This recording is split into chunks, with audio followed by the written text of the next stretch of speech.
Time now for your forewarned weather with Garrett James. All right, and we're going to get a check of our weather with meteorologist Garrett James, who joins us live from St. George with the very latest. And Garrett, kind of a quiet day out there.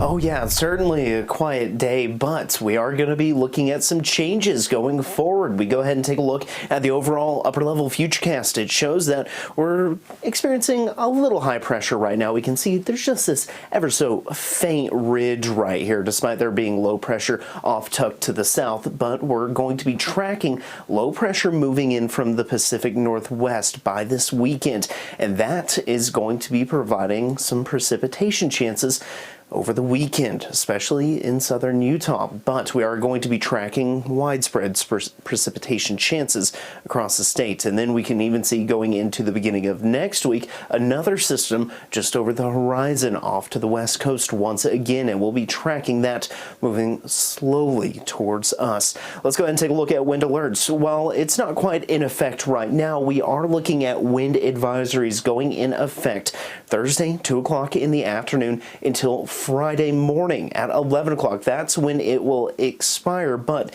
it is expected to be upgraded to a high wind watch Friday and Saturday, where 35 to 45 mile per hour winds will be possible, with gusts up to 70 being possible, especially as they go into the canyons. But that's not the only thing that we're tracking. Avalanche danger this week. We can see that there is still that risk for avalanches out there, and with stronger winds being possible, that could add to that a little bit.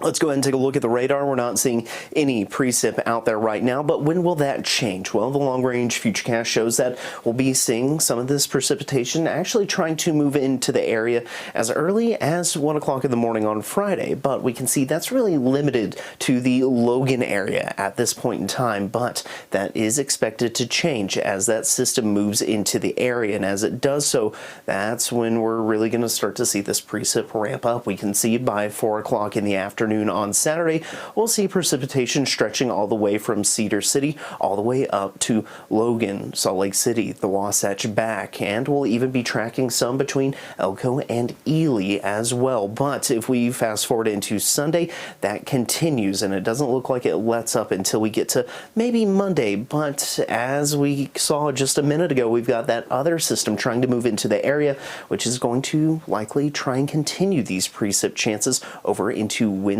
and maybe Thursday as well. Let's go ahead and take a look at temperatures out there right now. We can see it's 26 Evanston, about 29 in Heber, about 39 Provo, 45 Delta, 42 Cedar City, 59 St. George, 46 Lake Powell, 39 in Wendover, but 40 in Ogden, with lows tonight 14 in Evanston, 32 Cedar City, 36 for St. George, and highs tomorrow show a mixed bag of temperatures. We're seeing about 60 for Salt Lake City, but 66 in St. George, and then 43 in Evanston, 48 for Price. For the Wasatch Front over the next 7 days, we'll be looking at some pretty windy conditions over the next 7 days, with off and on precip chances and temperatures fluctuating between the 60s and the 30s. St. George, on the other hand, mainly staying in the 60s, but isolated rain chances begin Saturday and last through Monday.